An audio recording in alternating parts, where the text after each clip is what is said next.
Meus irmãos, graças ao Pai nosso Senhor Jesus Cristo, né? Amém. Um bom dia para todos e que nós possamos, né? Eu fico até emocionado como que às vezes a gente pensa numa meditação da palavra de Deus e eu aprendi com um professor de pregação que eu tive que enquanto a gente estiver com as pernas tremendo, tiver essa coisa no coração apertado, quando a gente chega nesse lugar, é porque a gente ainda está com o temor do Espírito Santo nos nossos corações, sabendo da responsabilidade de fazer essa reflexão com a igreja da palavra do Senhor. Eu espero que você que está, vendo pelas telas aí pelo WhatsApp, pela internet, em todos os lugares, que você esteja bem, né? É o que nós pedimos ao Senhor, que você esteja bem. E o culto não foi nada marcado do presbítero Leandro, eu não sabia os textos que ele iria trazer, mas ele já, como a palavra do Senhor é uma semente, né? Ela, na verdade, ela mesmo já vai, o Senhor como agricultor, ele vai preparando o caminho dele. E até os textos que o presbítero Amado leu aqui agora há pouco, todos eles vão caminhar para aquilo que nem ele sabia, mas era a reflexão que eu pensei em trazer a dividir com a igreja. Eu convido a igreja, nesse momento, a abrir no livro de Juízes, capítulo 6. Juízes, capítulo 6.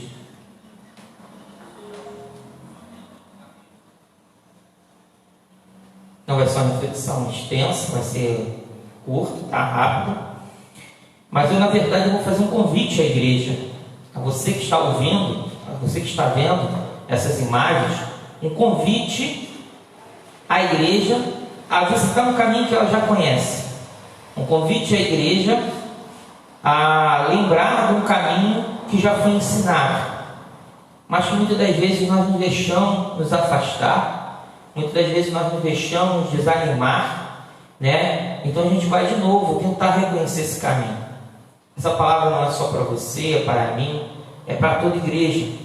Nesses momentos que a gente tem vivido, momentos de caos e tribulação, em que o mundo inteiro assustado com essa pandemia, né? Em que nós vemos ser atingidos nos 4 cantos da terra, desde o mais rico ao mais pobre, pela enfermidade que até os médicos como os cientistas dão várias versões, dão vários tipos de tratamento, há uma dificuldade de se encontrar a resposta, né? Mas a gente sabendo que a resposta para a vida, a resposta principalmente para aquilo que é o mais importante, que é o nosso espírito, a nossa alma, ela vem do Senhor.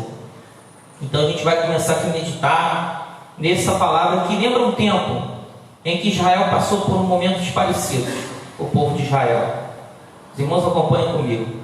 Juízes capítulo 6. Fizeram os filhos de Israel o que era mal perante o Senhor. Por isso, o Senhor os entregou nas mãos dos midianitas por 7 anos. Prevalecendo o domínio dos midianitas sobre Israel, fizeram estes para si, por causa dos midianitas, as covas que estão nos montes, e as cavernas, e as fortificações. Porque cada vez que Israel semeava, os midianitas e os amalequitas, como também os povos do Oriente, subiam contra ele. E contra ele se acampavam, destruindo os produtos da terra até a vizinhança de Gaza. E não deixavam em Israel sustento algum, nem ovelhas, nem bois, nem jumentos. Pois subiam com seus gados e tendas e vinham com gafanhotos em tanta multidão que não se podiam contar, nem a eles, nem aos seus camelos, e entravam na terra para destruir. Assim, Israel ficou muito debilitado com a presença dos midianitas. Então, os filhos de Israel clamavam ao Senhor. Tendo os filhos de Israel clamado ao Senhor por causa dos midianitas, o Senhor lhes enviou um profeta que lhes disse: assim diz o Senhor, Deus de Israel: eu que vos fiz subir do Egito e vos tirei da casa da servidão, e vos livrei da mão dos egípcios e da mão de todos quantos vos oprimiam, e os expulsei diante de vós, e vos dei a sua terra. E disse: eu sou o Senhor vosso Deus. Não temais os deuses dos amorreus, em cuja terra habitais. Contudo, não destes ouvidos à minha voz. Então veio o anjo do Senhor, e assentou-se debaixo do carvalho que está em Ofra, que pertencia a Joás, a Besrita. E Gideão, seu filho, estava malhando trigo no lagar, para o pôr a salvo dos midianitas. Então o anjo do Senhor lhe apareceu e lhe disse: o Senhor é contigo, homem valente. Respondeu-lhe Gideão: ai, Senhor meu, se o Senhor é conosco, por que nos sobreveio tudo isto? E que é feito de todas as suas maravilhas que nossos pais nos contaram, dizendo: não nos fez o Senhor subir do Egito? Porém agora o Senhor nos desamparou e nos entregou nas mãos dos midianitas. Então se virou o Senhor para ele e disse: vai nessa tua força e livre Israel da mão dos midianitas. Porventura não te enviei eu? E ele disse: ai, Senhor meu, com que livrarei Israel? Eis que a minha família é a mais pobre em Manassés, e eu o menor na casa de meu pai. Até aqui, irmãos. Provavelmente você já deve ter ouvido várias pregações, reflexões, ministrações sobre a história desse homem chamado Gideão. Gideão, seus 300, né? Vai lembrar muito lá os espartanos, né? Você vai ver muitas das passagens da Bíblia falando desde a questão de Gideão, desse conflito todo, e também da segunda parte que vem logo após esse texto que a gente está lendo, que fala de como ele confrontou, né, a divindade local que comandava aquela região, que era um Deus chamado Baal. Mas eu convido vocês a fazer outra reflexão. Primeira coisa, a gente pensar nos dias que Gideão estava vivendo.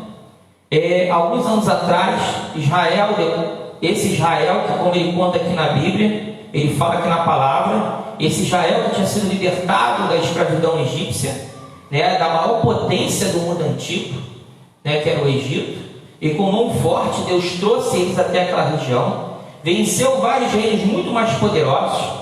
Quando eu falei que o presbítero Leandro já estava preparando o caminho para mim, ele deu aqui em Josué. Josué disse a palavra, disse o caminho para aquele povo ser feliz naquela terra, meditar na sua lei dia e noite, viver com aquela lei, com aquela palavra, sustentando esse povo. E o que esse povo faz depois que estaciona na terra prometida que Deus trouxe esse povo? Depois de tantas vitórias, o povo se deixa levar por divindades dos povos que eles venceram. Esses povos se distanciam dessa lei que ele deveria meditar dia e noite. Esse povo se distancia da palavra do Senhor. E o que nós temos vivido? Até pouco tempo atrás, nós íamos e vimos para todos os lugares que nós queríamos, né? Poderíamos estar nesse momento numa praia, poderíamos estar nesse momento na igreja, num shopping center, em tantos outros lugares, né? E o que tem acontecido com a população hoje? Assustada, preocupada com o dia de amanhã. Nós vivemos com várias notícias, com várias situações, pessoas que estão preocupadas com a sua questão de saúde, de ser alcançada por esse vírus letal, pessoas que estão enclausuradas em casa, que já estão assustadas com todo tipo de sorte de notícias, e quando essas notícias vão se aproximando cada vez mais, os midianitas de hoje, né, que seria a Covid-19, os midianitas de hoje chegam na sua casa e levam tudo. Muitos desses hebreus pagavam com a própria vida nesses saques dos midianitas. A gente vê, né, não só essa questão que a gente está falando aqui dos enclausurados, mas também as várias pessoas que estão hoje preocupadas com o que vão ter amanhã para se vestir ou comer. Apesar da palavra de Jesus Cristo, que fala lá em Mateus, no capítulo 6, né, que a gente não deveria se preocupar com essas coisas, mas muitos de nós, nossos corações humanos, cristãos, corações humanos, a humanidade que está no nosso corpo, a gente olha para os nossos filhos, olha para o nosso lar, para as nossas vidas, e a preocupação com o emprego, a preocupação com a condição econômica que estamos vivendo, e a cada dia, né, nós vemos as pessoas desesperadas e preocupadas. Vê se não parece um pouco com o tempo de Gideão, em que aqueles hebreus começaram a cavar cavernas, né, buracos, para poder se esconder do ataque dos midianitas. Como hoje, eu sei que todos nós estamos aqui preocupados em proteger as nossas vidas e de nossas famílias desse vírus letal e de tantas outras enfermidades que têm assolado este planeta. Mas a palavra que eu venho trazer a vocês, irmãos, é uma palavra de fé, é uma palavra do Senhor, em que Ele fala aqui no versículo 12 com Gideão: o Senhor é contigo, homem valente.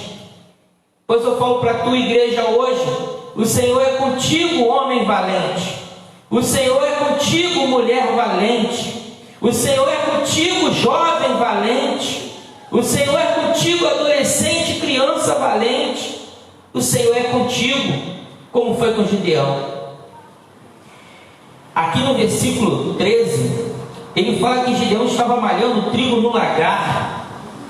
Irmãos, o trigo, segundo os conhecedores, principalmente do trigo, como era feito no mundo antigo, hoje nem tanto, que hoje a gente sabe que existe uma tecnologia por trás da agricultura, a agricultura toda mecanizada, né? Estava até vendo no jornal falando que a única coisa que deve salvar a economia brasileira é a agricultura, porque apesar de toda essa enfermidade, a produção de grãos no Brasil é gigantesca, graças a Deus por isso.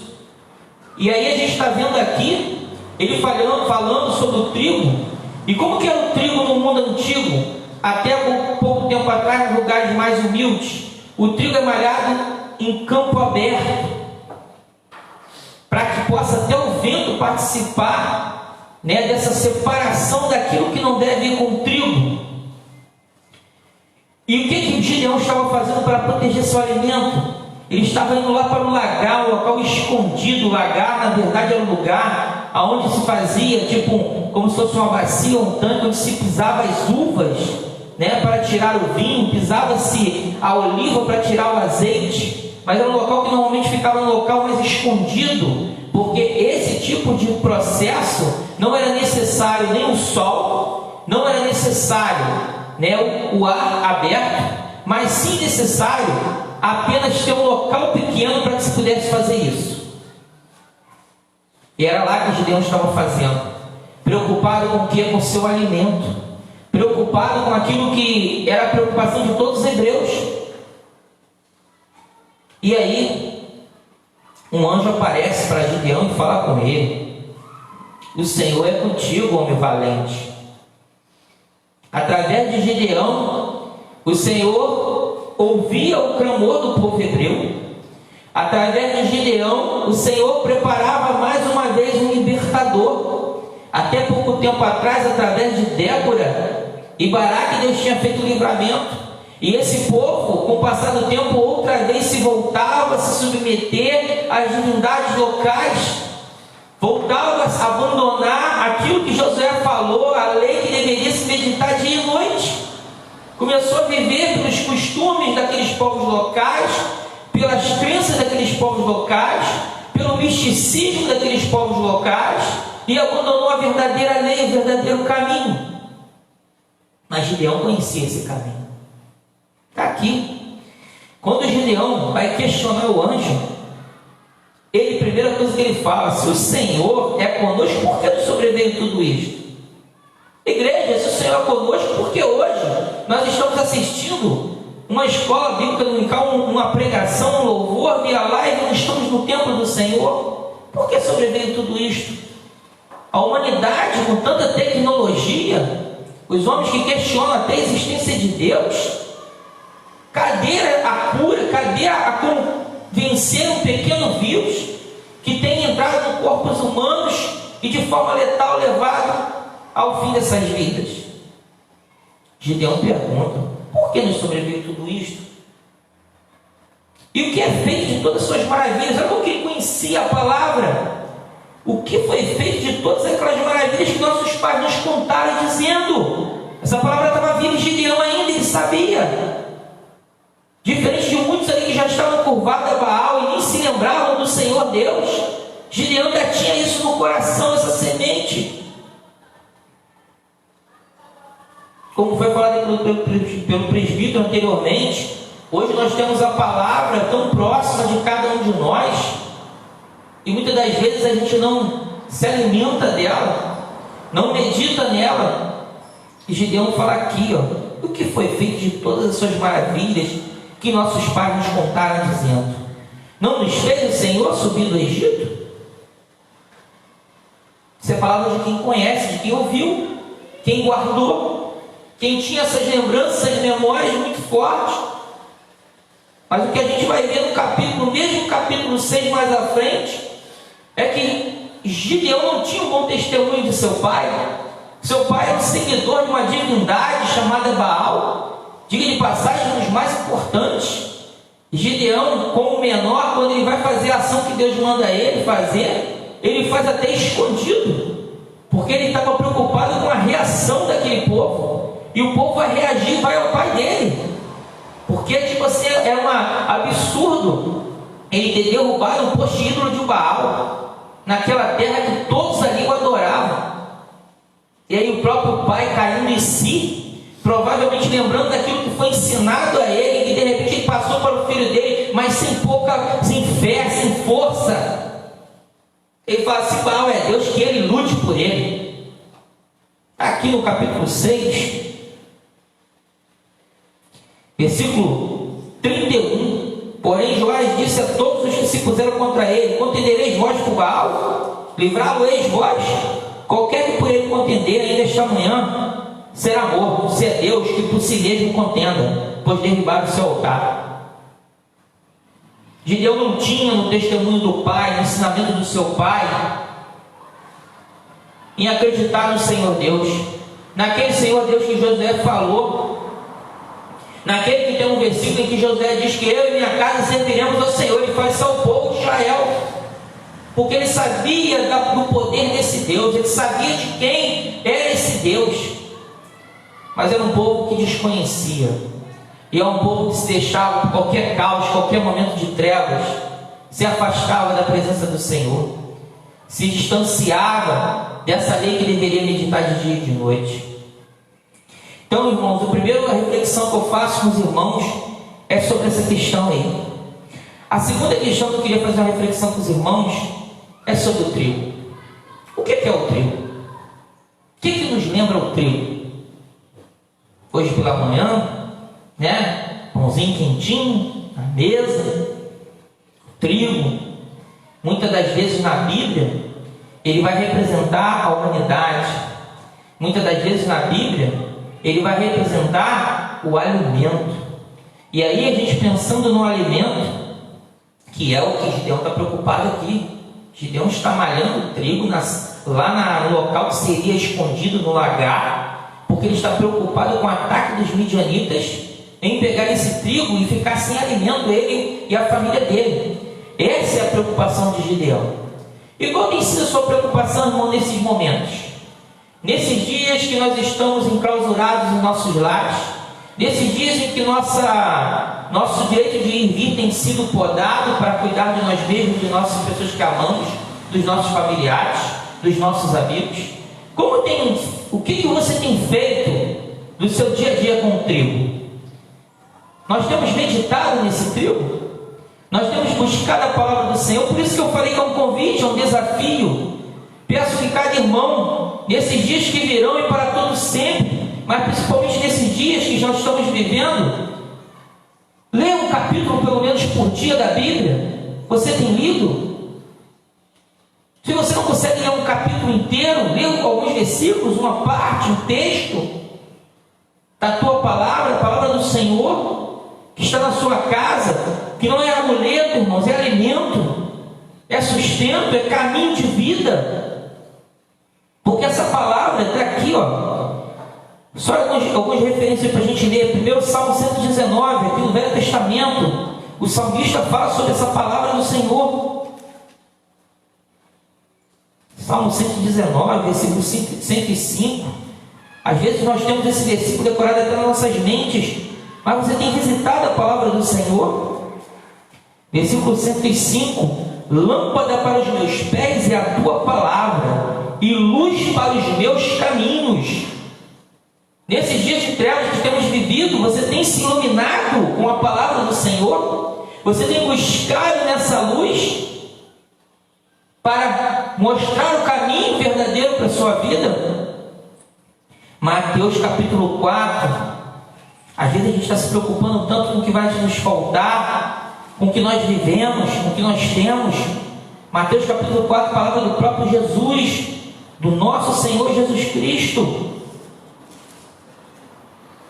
Jesus, porém, respondeu no momento de tentação, no momento que ele estava ali, sofrendo a tentação do diabo.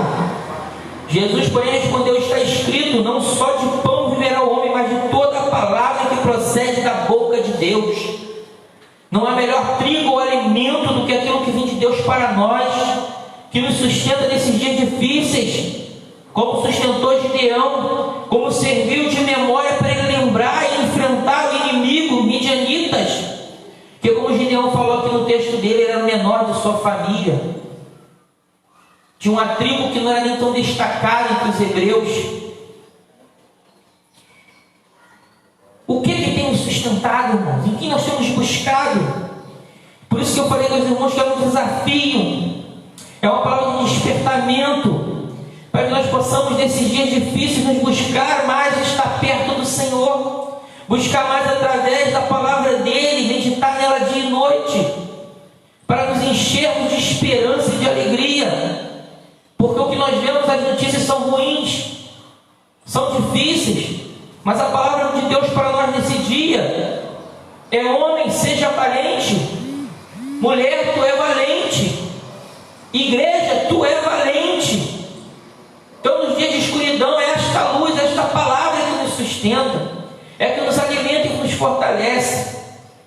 Aquele tempo que você tira para ver as notícias de quantos óbitos teve neste dia, abra a tua Bíblia, leia, medite, porque desce por vontade do Senhor de Ele recolher a tua vida aqui e ser alimento para a alma que é eterna, e ser alimento para que você esteja com Ele, porque essa vida aqui é apenas passageira. Nós aqui somos apenas peregrinos, e sabemos que, por mais que nós nos preocupamos, nós temos um Deus que cuida de cada um de nós. Mateus capítulo 6, o Senhor Jesus fala isso. Mateus capítulo 6, versículo 27. Vamos ver a partir do 25. Já estou terminando, irmãos. Por isso vos digo, não andeis ansiosos pela vossa vida, quanto ao que haveis de comer ou beber, nem pelo vosso corpo, quanto ao que haveis de vestir. Não é a vida mais do que o alimento, e o corpo mais do que as vestes? Observai as aves do céu, não semeiam, não colhem, nem ajudem celeiros, contudo o vosso Pai Celeste as sustenta. Porventura não valeis vós muito mais do que as aves? Qual de vós, por ansioso que esteja, pode acrescentar um côvado ao curso da sua vida? Qual de nós, irmãos? Nós aqui, quanto igreja, não estamos dizendo que o irmão tem que se preocupar, não estamos dizendo que o irmão não tem que deixar de fazer tudo aquilo que a Organização Mundial de Saúde manda fazer: lavar as mãos, ter o cuidado com os alimentos que chegam em casa, fazer todas as ações que a gente tem que fazer de prevenção, mas é te dizer que mais ainda você tem que ter uma prevenção para a tua alma e teu espírito. Medita nesse caminho, medita na palavra do Senhor dia e noite, pois é ela que vai te sustentar nesses dias maus que vão passar, mas outros que virão. E é essa palavra de vida que te levará à vida eterna, porque essa palavra que vem do Senhor é que nos sustenta. Não é alimento que daqui a pouco perece, não é alimento que o nosso próprio corpo daqui a pouco elimina, mas é esse alimento, a palavra de Deus, que é uma palavra, são palavras eternas, são palavras de vida. Então eu quero que a gente entenda como Gideão aqui nos coloca como ele se colocou, com todos diante do seu medo, diante das suas dificuldades, se sentindo o menor de todos, mas ouviu a palavra do anjo: ser valente, e começou a caminhar em busca da vitória. É esse caminho que eu trouxe a vocês no dia de hoje, é esse caminho de vida, o trigo, a palavra de Deus. Só para a gente fechar aqui, eu passar a palavra para o reverendo César, eu peço que a igreja abra no livro de Lamentações, capítulo 3. Nós vamos ler a partir do versículo 21. Lamentações, capítulo 3. Jeremias foi um homem que enfrentou momentos muito difíceis. Ele enfrentou desde a hora que o reino de Judá é conquistado pelos grupos estrangeiros. Ele sentiu na pele. Quem conhece a vida de Jeremias e o ministério dele, como que esse homem passou, sabe do sofrimento que esse homem enfrentou. Agora olha aqui uma palavra, a partir do versículo 21. Quero trazer à memória o que me pode dar esperança. Aleluia, Jesus. Repetindo, irmãos, quero trazer à memória o que me pode dar esperança. As misericórdias do Senhor são a causa de não sermos consumidos, porque as suas misericórdias não têm fim. Renovam-se cada manhã, grande é a tua fidelidade. Aleluia. A minha porção é o Senhor, diz a minha alma, portanto esperarei nele. Irmãos, aqueles que esperam no Senhor, como Jeremias fala aqui, aqueles que confiam no Senhor, vão receber a mesma palavra que o anjo falou: você é valente. E diante desse caos, de toda essa situação de pandemia, dessa situação de trevas que o mundo vive, você é vencedor. Desde que faça como Josué falou lá: medite na palavra do Senhor dia e noite, viva por ela, encontre esse caminho, pois esse caminho é um caminho de vida. Amém, irmãos?